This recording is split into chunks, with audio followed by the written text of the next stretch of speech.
Ce que nous apprennent les addictions comporte un chapitre intitulé « Penser plus juste ». Seriez-vous un maître à penser ? L'espace public et les plateaux télé fourmillent de tels personnages qui pensent en experts, et la toile est peuplée d'influenceurs. À l'inverse, l'effort constant du groupe de parole et donc de l'alcoologue est de développer le sens critique et les capacités d'élaboration de tous.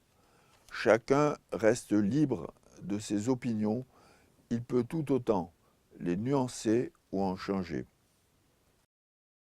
Pouvez-vous nous en dire plus ?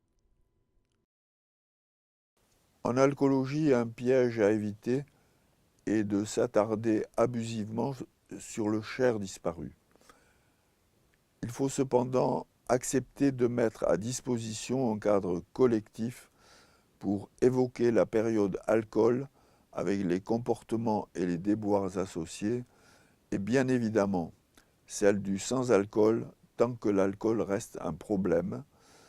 Cependant, la période du deuil de l'alcool n'est pas favorable à l'élaboration mentale ou à l'exercice de l'esprit critique. Comment, partant de cette difficulté, penser plus juste selon votre expression ? En faisant confiance au cadre constitué par les groupes et l'association comme lieu de réflexion dégagé d'enjeux de pouvoir. Nous sommes inégaux face au discernement, mais nous pouvons l'améliorer.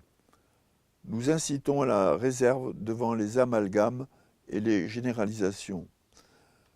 Mettre les personnes alcooliques dans le même sac, par exemple, n'a pas de sens. Et il en est pour tous les acteurs du champ de la problématique alcoolique. Face à ce qui se présente comme une interprétation ou une solution d'évidence, la prudence que Descartes appelait le doute méthodique est bienvenue. Nous nous méfions des porteurs de certitude, surtout quand elles s'alourdissent d'agressivité ou de condescendance, quand elles s'enflent d'émotion. Avec Gustave Le Bon, nous estimons que la passion aveugle fait masse. Les apprentis sorciers ont une prédilection pour la masse. La masse de nos jours, c'est aussi une myriade d'opinions et d'images qui s'échangent sur les réseaux sociaux. Mais comment penser plus juste dans le quotidien de sa vie ? Nous avons admis une bonne fois que le vrai pouvait se révéler faux et réciproquement, selon les circonstances, et qu'il pouvait être intriqué. Nous avons appris les potentialités des analogies, en saisissant le semblable, l'invariant dans des ensembles apparemment très différents. Jane Austen, un auteur référence pour nous, excellait à cet exercice. La connaissance de son microcosme a donné à ses analyses de mœurs une portée universelle.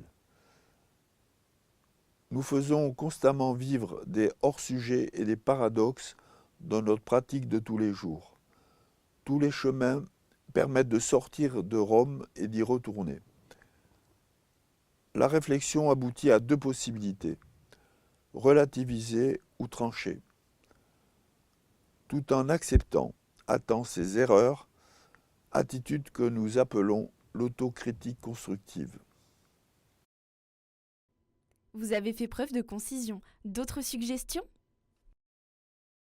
Ne pas cesser d'apprendre, d'observer et d'écouter.